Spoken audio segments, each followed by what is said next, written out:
L'air a cette vocation de régénérer tout, a cette vocation de faire en sorte que tout dans la vie doit être une grande respiration.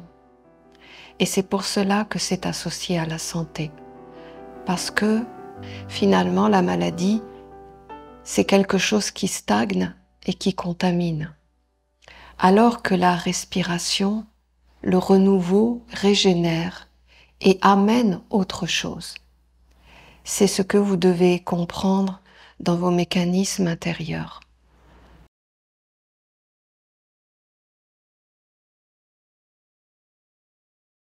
L'air a vocation d'amener tout ce qui vient d'un autre monde, tout ce qui n'est pas de notre monde, tout ce qui est de la subtilité vivante, ce qu'on peut appeler la nature, les éthers, tout ce qui est subtil finalement autour de l'homme. Je ne parle pas de guérison physique, même si ça a inévitablement une conséquence sur le physique, mais je veux parler plutôt de ce qui se passe avant. Ce qui se passe avant dans le corps humain, quand le corps d'air n'est pas orienté, dirigé, qu'il ne connaît pas sa mission, finalement ce qu'il fait, c'est que il amène tout ce qui vit autour de l'homme pour chercher une terre à l'intérieur de nous. C'est quoi cette terre, sa première terre? C'est le cœur. Le cœur a vocation de donner réalité aux choses dans le sens qu'à partir du moment où une pensée, quelque chose de subtil, que ça vienne de la pensée ou autre, dès que ça touche le cœur donne réalité par l'émotion et le sentiment que cela va générer. Donc tout autour de vous, il y a tout un univers subtil, comme un peu des semences volatiles qui cherchent à trouver des terres dans lesquelles elles vont pouvoir se poser. Et nous, si nous sommes trop réceptifs ou trop ouverts à tout, eh bien, par les pensées, par la respiration, nous faisons rentrer les choses à l'intérieur de nous. Et si nous y mettons de l'intention ou du sentiment, c'est comme l'autorisation de venir habiter et créer un univers à l'intérieur de nous. C'est pour cela qu'après je vous donnerai une petite clé sur une question qu'on m'a posée. Dans un premier temps, vous devez quand même être conscient que l'air, les éthers, ce qui vit autour de vous est chargé de tas d'informations. Et que vous, toujours dans la vie, ça c'est une clé de base, vous devez toujours définir et dire les choses. Voyez, s'ouvrir entièrement à la subtilité, voilà, voyez, on s'ouvre. Mais on s'ouvre à quoi, finalement? En fait, c'est là que je veux vraiment vous donner une clé. Je sais qu'elle est vraie. Vous vous ouvrez, mais à quelque chose. Vous ouvrez les bras à quelqu'un, dans le sens, quelqu'un, ça peut être une qualité, quelque chose de défini. Je dis pas quelque chose parce que quelque chose c'est trop impersonnel, mais vous vous ouvrez et vous définissez à qui, à quoi et pourquoi. À partir de ce moment-là, vous faites le même processus d'ouverture, mais la différence c'est que vous savez avec qui et avec quoi. Et que vous acceptez de recevoir ce que vous souhaitez vous recevoir. Pas le tout possible, pas tout ce qu'il y a autour de vous. Nous avons découvert à quel point, mais vraiment à quel point, tout autour de nous, il y a des pensées. Mais c'est énorme, c'est impressionnant de voir à quel point nous sommes sollicités par toutes les pensées du monde. Et que nous, finalement, on s'aperçoit qu'on est vraiment le centre d'attraction pour donner finalement naissance à tout. Nous sommes les créateurs de la vie. réellement. C'est pas de la théorie, c'est que quand tu rentres vraiment dans l'expérimentation des choses et que tu te mets en mouvement et que tu fais l'expérience, par exemple, d'arrêter un mental, lui, le mental, finalement, te révèle, te montre que ton corps peut être dans un calme, mais il te révèle aussi tout ce qui est en bouillonnement autour et qui attend que le mental se remette en action pour gérer tout ça. Et quand tu comprends ça, tu te dis, mais le monde de l'air, le monde aussi lié aux pensées, c'est pas du rien. Je dirais même, si j'avais à dire, ce serait le monde le plus important. Pourquoi? Parce que, bien sûr, il y a cette notion de respirer, donc dans les directions, dans les buts et les orientations de votre ouverture de respiration, pour aller chercher ce qui est nécessaire pour vous sur le moment, ça va apporter finalement la bonne nourriture à ce que vous avez besoin pour être régénéré. Mais quand on arrive dans le monde des pensées, là c'est vraiment un autre univers. Ce monde des pensées, c'est vraiment la création du corps. Tout va passer par là. Vous allez me dire le cœur, oui. Le cœur, en fait, lui, il est dans l'expansion, il va accepter l'idée et il va mettre de l'intensité, de la valeur aux choses. Mais le mental, lui, il va quand même avoir toujours cette fonction de raisonner et d'utilité.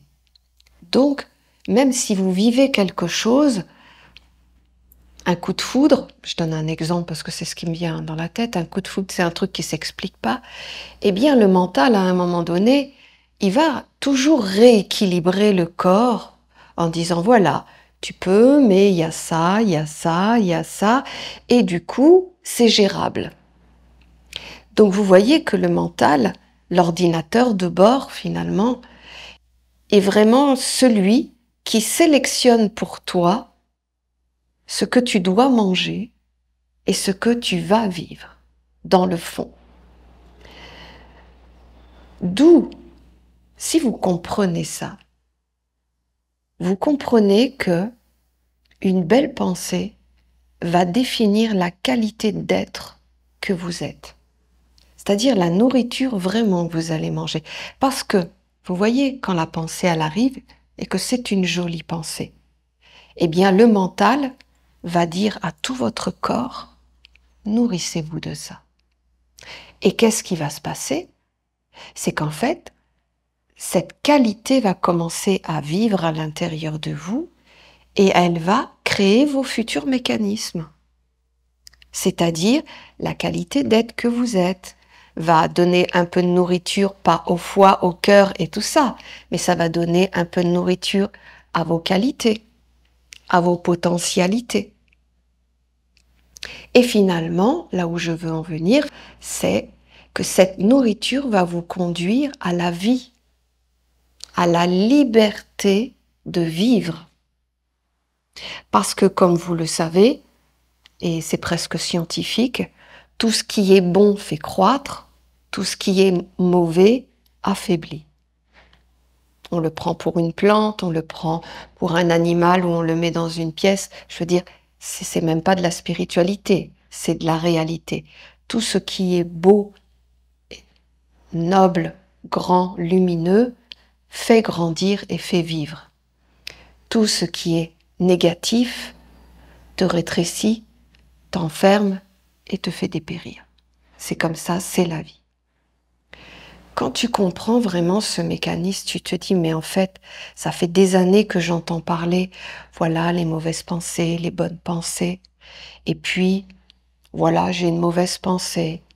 Puis là, je suis contente, j'ai une belle pensée. Mais je pense que vous n'avez pas compris l'aspect vital de la pensée.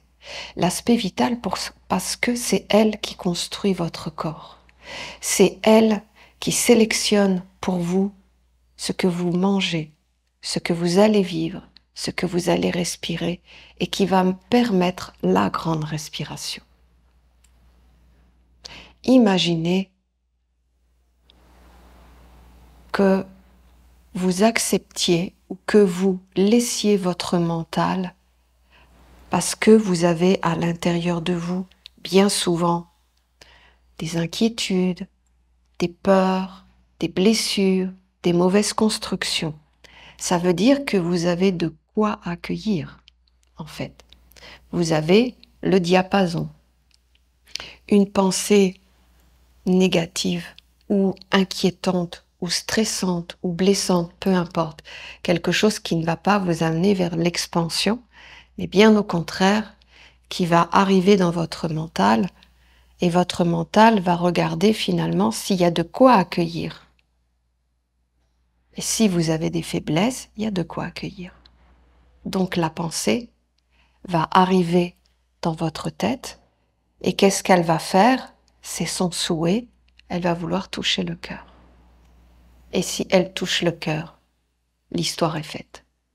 C'est-à-dire que le mouvement se fait, elle est validée, elle est acceptée, et elle a raison, elle a le droit d'exister, de vivre, de vous parler, de vous influencer et de faire partie de votre vie.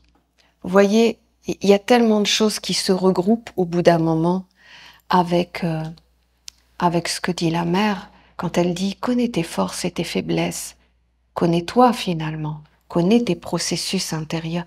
Parce que tu as beau aborder plein de choses, mais par exemple, les pensées, il y en a des milliers autour de toi. Celles qui vont rentrer et toucher ton cœur, c'est celles qui peuvent le faire. Mais toi, tu peux agir, c'est ce que je vais vous expliquer après. Mais c'est à toi de connaître quand même tes faiblesses à l'intérieur de toi. Parce que tout ça se fait finalement sans ton consentement. Cela se fait par terre. Si vous avez cette terre en vous pour accueillir une pensée qui peut s'ensemencer dans votre terre, quelque part vous ne pouvez rien y faire. C'est la loi. C'est comme ça que ça fonctionne. Si vous avez une belle pensée et que vous avez de quoi l'accueillir, elle va toucher votre cœur et elle va s'ensemencer. Mais tout ce qui n'a rien à voir avec votre vie, il y en a des milliards de pensées. Il y en a plein, vous les attrapez même pas, parce qu'il n'y a pas de diapason, il n'y a pas de quoi accueillir en vous. Et vous voyez à travers ça, quelque part, qu'est-ce que j'ai envie de vous dire?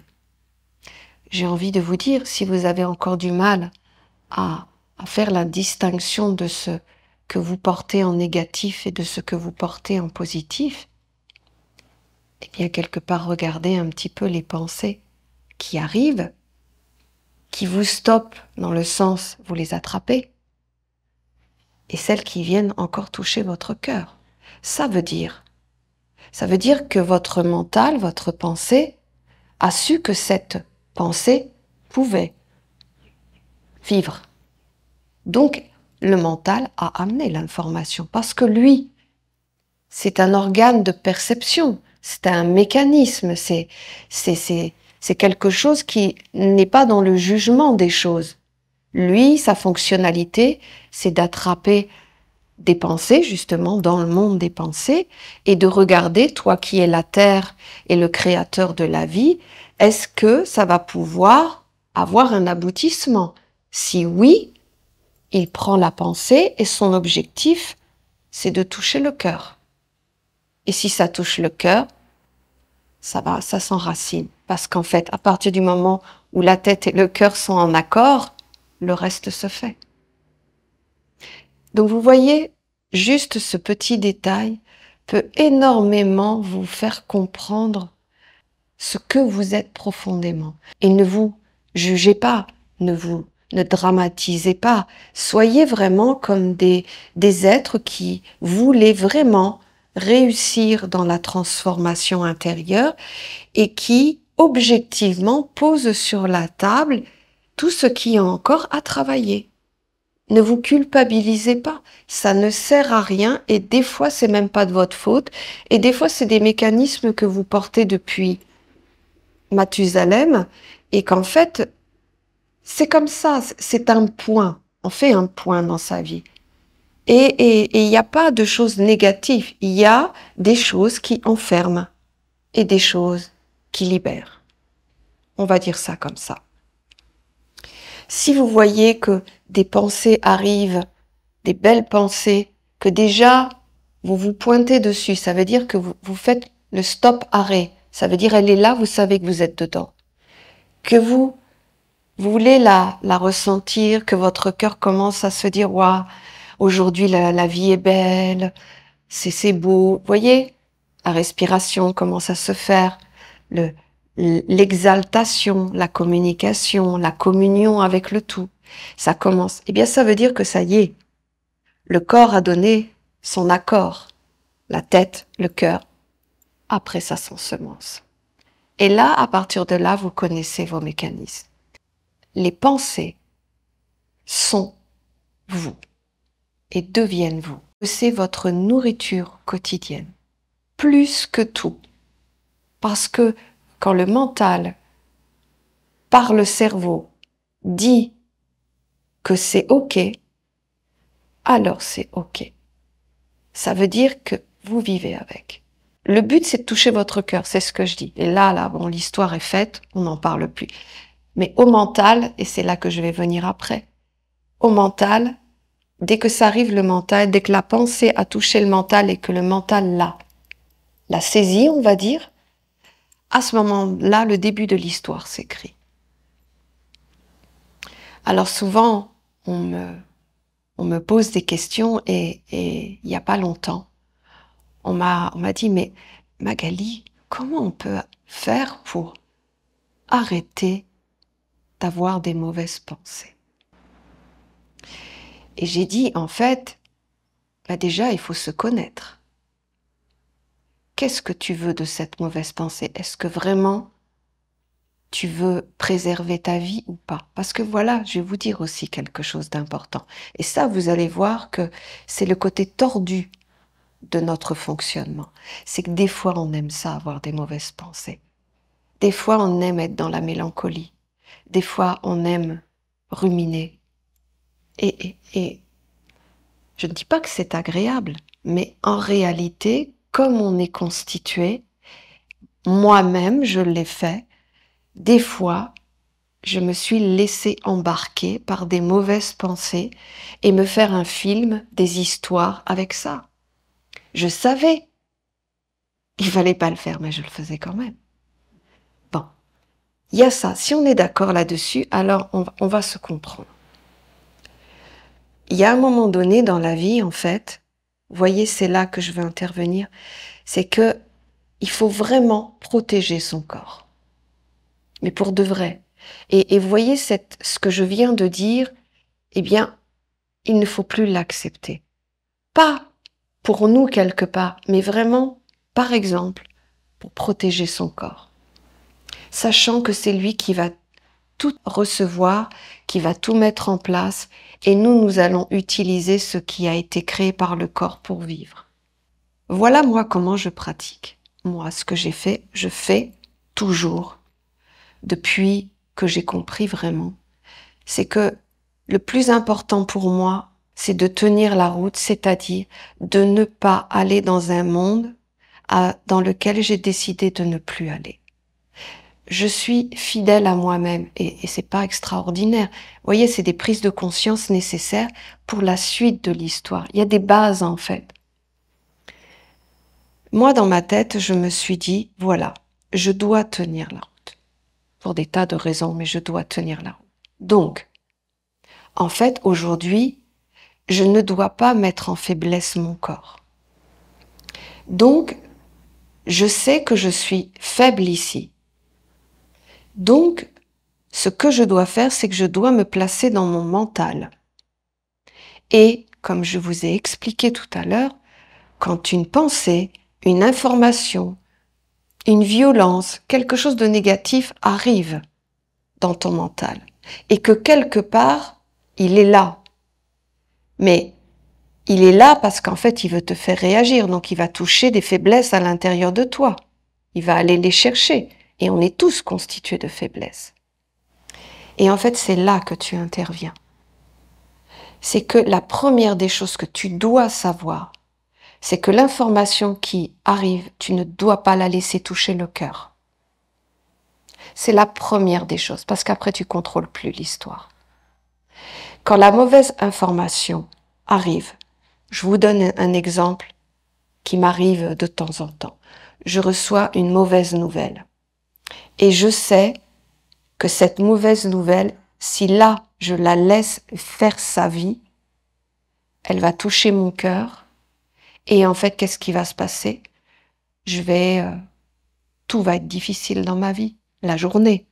C'est-à-dire, je vais être dans son monde et son énergie. Je vais pas être dans l'agressivité, mais moi, ça va plutôt m'enlever mon dynamisme. Ça va plutôt jouer un peu sur mon moral en me disant, aujourd'hui, la journée est difficile, voyez? Donc, je le sais que ça fonctionne comme ça. Et vous le savez aussi que ça fonctionne comme ça. Donc, j'ai pris la décision de préserver mon corps.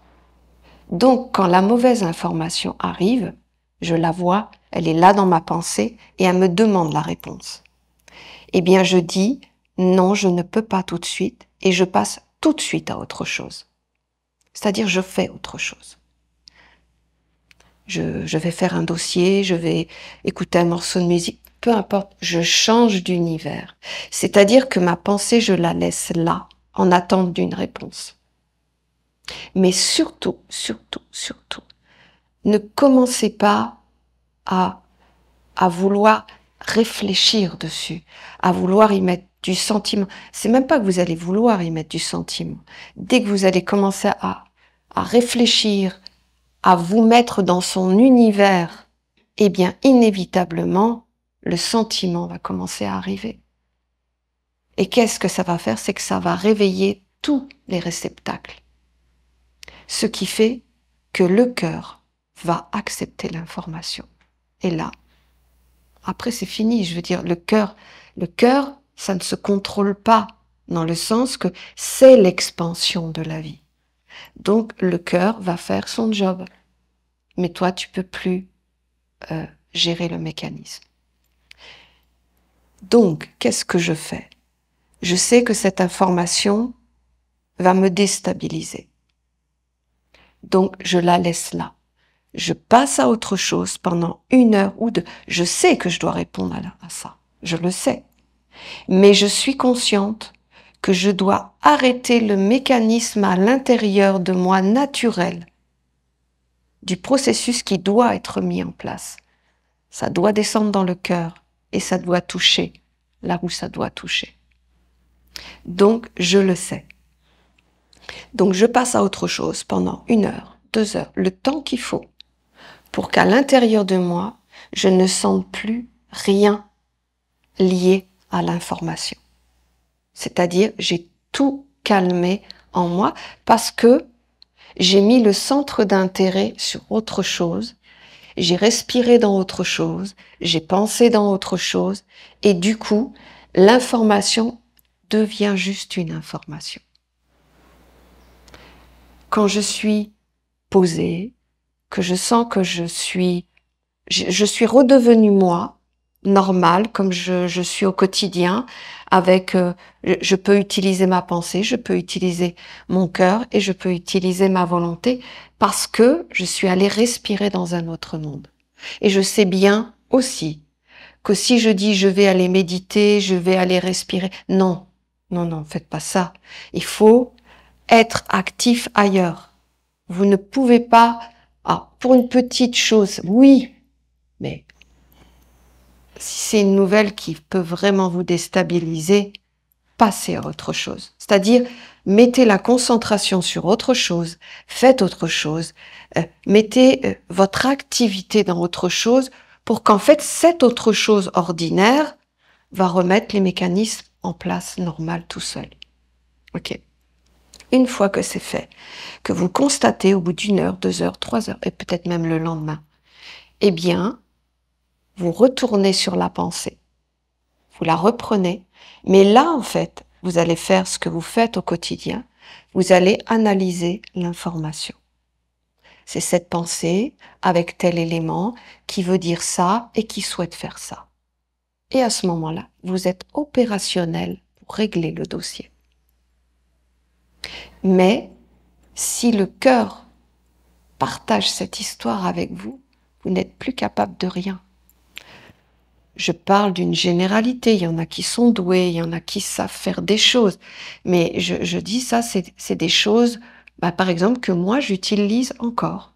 Une mauvaise nouvelle arrive, et je sais que si je la regarde trop, si j'y pense trop, si inévitablement je vais aller dedans. Et il ne faut pas aller dedans. Parce qu'en fait, on n'est pas prêt.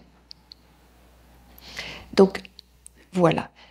Cet exemple vous montre réellement qu'une pensée peut définitivement changer la température de votre être. Une pensée peut totalement faire chavirer les mécanismes de votre vie. Une pensée, quand elle touche votre terre, elle devient un concept, comme une règle à appliquer, comme une intelligence acceptée, vécue, partagée, et qu'une fois que ça touche la terre en vous, ça veut dire que c'est existant. Venant du monde de la pensée, cela forme un concept de la vie. C'est-à-dire qu'à partir de là, tu vas vivre avec un concept à l'intérieur de toi, au départ petit, certes, mais si inconsciemment tu l'utilises, parce que cette nouvelle pensée, ce nouveau concept, tu as l'impression que ça t'a éclairé ta vie, tu vas l'utiliser. Et en fait, il va prendre une place. Et au bout d'un moment, il va te dire, tu n'as plus rien à dire, c'est moi qui prends la décision. Tu me parles d'autre chose, mais non, c'est moi qui prends la décision. C'est comme ça que ça doit être fait, c'est comme ça, c'est venu du mental, c'est venu du cœur, ça a été accepté, donc c'est comme ça. Et c'est comme ça dans la vie qu'on s'endette. Et c'est ce qu'on appelle le karma. Et le karma, ça vient pas de la faute des autres. Le karma vient toujours d'une validation de vous. Parce que même en réalité, je vais même aller loin. Alors, c'est vrai et c'est faux ce que je veux dire. Parce que c'est vrai que quand on est petit, on ne sait pas. On comprend pas les mécanismes. Et puis, il y a aussi cette qualité de l'enfant qui, quelque part, tout est vrai. Si un parent dit quelque chose, c'est vrai. Si un parent fait comme ça, c'est vrai. Voilà, c'est au bout d'un moment, vers l'adolescence, où tu commences à avoir une comparaison de monde. Mais au départ, effectivement, tu adoptes. Donc, inévitablement, tu deviens le nouveau véhicule des mondes que portaient tes parents, tes grands-parents, tes oncles, enfin les gens qui ont côtoyé ta vie petit, parce que c'est pas forcément que les parents, ça peut même aussi être des frères et sœurs, ceux qui ont côtoyé ta vie petit. Eh bien, vous les portez, mais vous voyez, c'est pour ça que c'est important à l'adolescence de laisser l'être s'individualiser. Pourquoi? Parce que lui, il doit, comme par nature, sans le savoir, il est en train de faire la séparation de ce qui lui appartient et de ce qui ne lui appartient pas. Et bien souvent, par nature, il y a rébellion face à l'autorité, mais en réalité, c'est qu'un mécanisme chimique quelque part. Mais en réalité, le mécanisme, il est à l'intérieur. C'est-à-dire qu'en fait, c'est le temps, c'est le moment, parce que l'organe du mental va commencer à se mettre en place, mais là, en tout cas, il est dans la sphère du vécu à l'adolescence.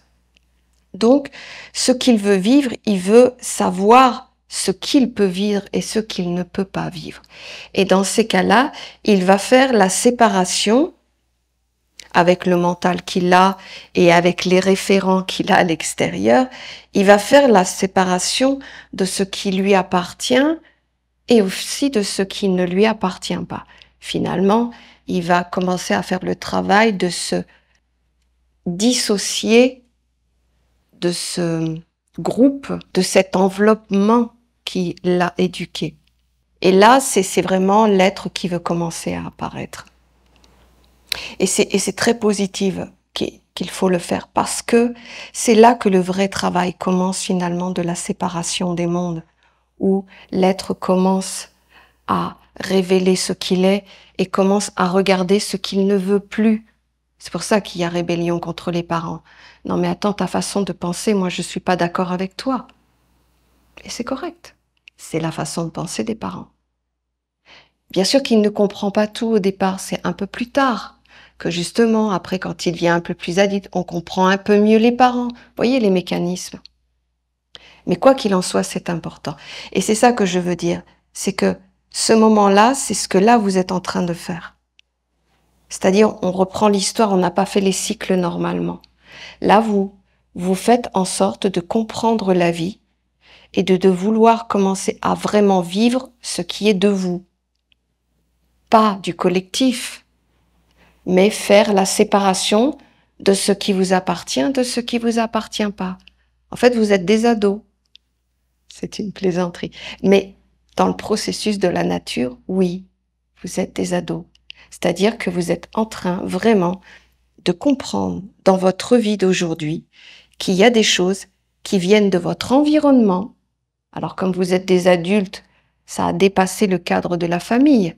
Ça a été la société, ça a été les unions, les partages. Donc l'environnement est un peu plus large. Mais quoi qu'il en soit, le processus est le même. C'est-à-dire que vous êtes à une phase de votre vie aujourd'hui où vous avez réellement envie de savoir qu'est-ce qui vous appartient et qu'est-ce qui vous appartient pas.